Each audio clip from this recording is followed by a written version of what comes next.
Hello everyone, this is Archana Singh. Welcome to NANC Nikhil Archana NEET classes. So today let us talk about environment. You know that the welfare of our offspring, if we consider, we need to conserve our environment so that organisms survive on the earth.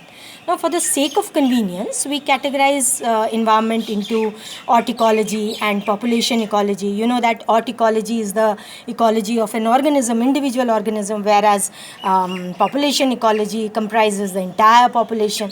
Now, to deal with the environment are the biotic and abiotic factors, which further can be explained better if we divide the factors into physical, chemical, and ecological factors.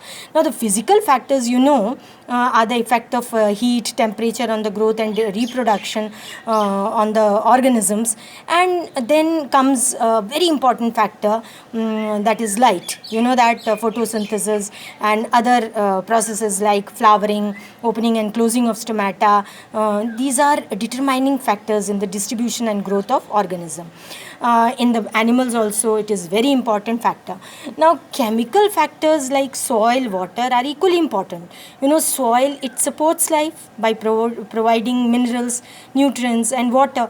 And water is universal solvent. You know that it acts as a medium of transportation both in the plants and the animal. So life is not possible without air, water and nutrient. Now, about ecological factors, air, fire, and biotic factors come under ecological factor. Now, air provides a suitable medium for the exchange of gases within the organism, and also it is a constant source of oxygen, carbon dioxide, nitrogen, and you know that nitrogen prevent fluctuation in temperature. So, biotic factors include all the living elements on the environment, including the microorganism and the disease-causing pathogens.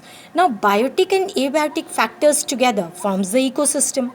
Ecosystem actually comprises a community of organisms and their physical environment interacting as an ecological unit. Now, a group of organisms of one species occupying a defined area at a particular time constitute a population. Now, statistical study of human population, that is ratio of males and females, birth rate, death rate, is also called demography. So, demography is the study of population. Now, it is of two types. It is either single species population or multiple species population. So, the number of individual per unit area in population is the density, population density. Now, the factors affecting the density of a population, it is death rate, it is called mortality, the actual deaths taking place at a particular period of time. Then birth rate, which is called natality, is the average number of individuals produced per unit time. Then population growth, it is actually represented by two types of curves, like J curve and S curve. Now, the J curve is a J-shaped curve where the number of births exceed the number of deaths and thus population continuously increases. This is exponential growth.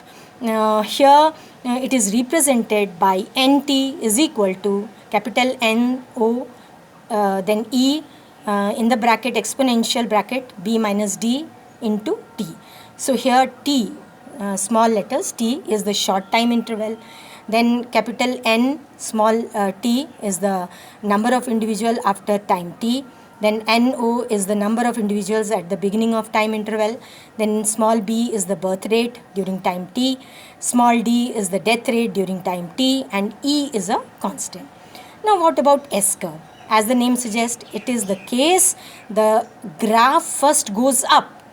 But when the environmental resistance does not allow the population to grow further, the population growth becomes zero and the resultant population growth becomes S-shaped. So the shape of the curve is S-like. So this is called sigmoid curve. So that this is about the population demography. So it's all for today, students.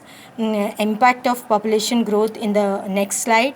So friends, be a creator, not destroyer. Save environment, save life. Thank you very much.